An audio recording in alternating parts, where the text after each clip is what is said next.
Operation सिंदूर पर चर्चा के दौरान पंडित जवाहरलाल नेहरू, इंदिरा गांधी, राजीव गांधी का भी जिक्र हुआ। 1971 के भारत पाकिस्तान युद्ध की चर्चा भी हुई। लोकसभा में ऑपरेशन सिंदूर पर चर्चा के दौरान ऑपरेशन महादेव का डंका किस तरह बजा, यह भी आपने सुना होगा। ऑपरेशन महादेव दरअसल कल की ही बात है। कल पहलगाम हमले के गुनहगारों को भारतीय सुरक्षा बलों ने मिट्टी में मिला दिया। इसे ऑपरेशन महादेव का नाम दिया गया। लेकिन हमारे देश में ही कुछ नेता ऐसे भी हैं जो आतंक के खिलाफ इस ऑपरेशन पर सवाल उठा रहे हैं। सवाल उठाने वालों में पहला नाम है पूर्णिया से निर्दलीय सांसद पप्पू यादव का।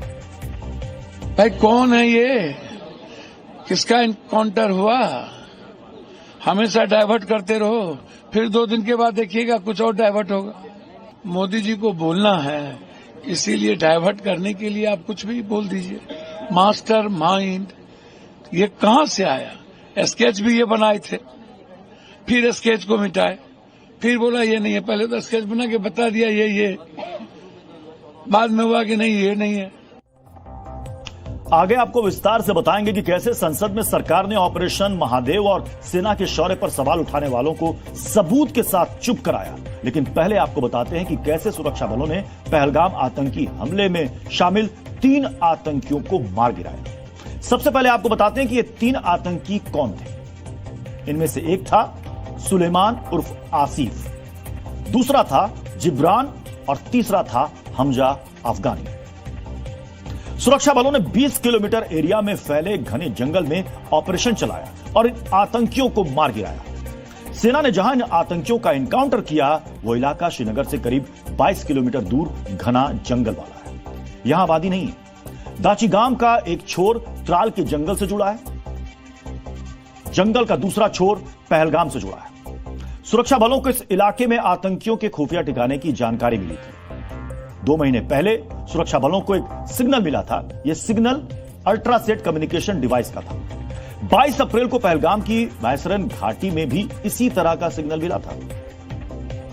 सुरक्षा बलों से बचने के लिए आतंकी अल्ट्रासेट सैटेलाइट से ही एक दूसरे से कांटेक्ट करते हैं। अल्ट्रासेट सैटेलाइट चीन की कंपनी हुआवे बनाती है और इस फोन से कम बैंडविड्थ वाले वॉइस और टेक्स्ट मैसेज भेजे जाते हैं। यह सिस्टम लोकेशन ट्रेसिंग को मिसलीड करता है, लेकिन सुरक्षा बलों ने फिर भी इन आतंकियों की लोकेशन ट्रेस की। दरअसल पहला सिग्नल मिलते ही ऑपरेशन शुरू हो गया। महादेव, ऑपरेशन महादेव।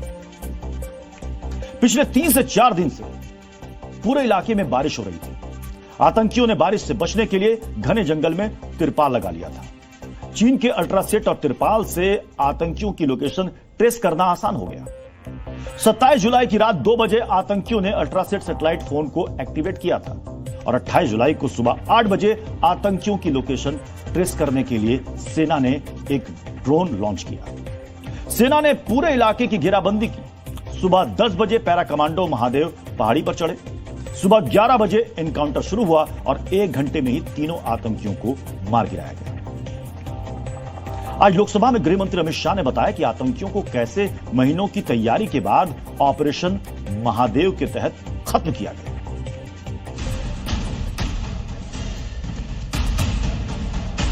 22 मई को आईबी के पास एक ह्यूमन इंटेल आई और एक क्षेत्र के अंदर, दाची गांव क्षेत्र के अंदर आतंकवादियों की उपस्थिति की सूचना मिली। आईबी और सेना द्वारा दाचीगांव क्षेत्र में अल्ट्रा सिग्नल कैप्चर करने के लिए जो इंस्ट्रूमेंट हमारी एजेंसियों ने बनाए हैं, इसके द्वारा इस सूचना को पुख्ता करने के लिए मई से 22 जुलाई तक लगातार प्रयास किए गए। ठंड में ऊंचाइयों पर हमारे सेना के अधिकारी पैदल इनके सिग्नल प्राप्त करने के लिए घूमते रहे। आईबी के अफसर भी घूमते रहे, सीआरपीएफ भी घूमती रही और मान्यवर 22 जुलाई को हमें सफलता मिली। सेंसर्स के माध्यम से आतंकवादी होने की पुष्टि मिल गई। तब 4 पैरा जो हमारी सेना का एक हिस्सा है, उसकी नेतृत्व में 4 पैरा के जवान, सीआरपीएफ के जवान और जम्मू कश्मीर पुलिस के जवान मान्यवर एक साथ ये आतंकवादियों को घेरने का काम किया। सेना, सीआरपीएफ, जम्मू कश्मीर पुलिस की मीटिंग भी की गई। जो 5 ह्यूमन एसेट्स थे उनको भी वहां बेचा गया और कुल मिलाकर कल जो ऑपरेशन हुआ इसमें हमारे निर्दोष नागरिकों को मारने वाले तीनों आतंकी मौत के घाट उतार दिए।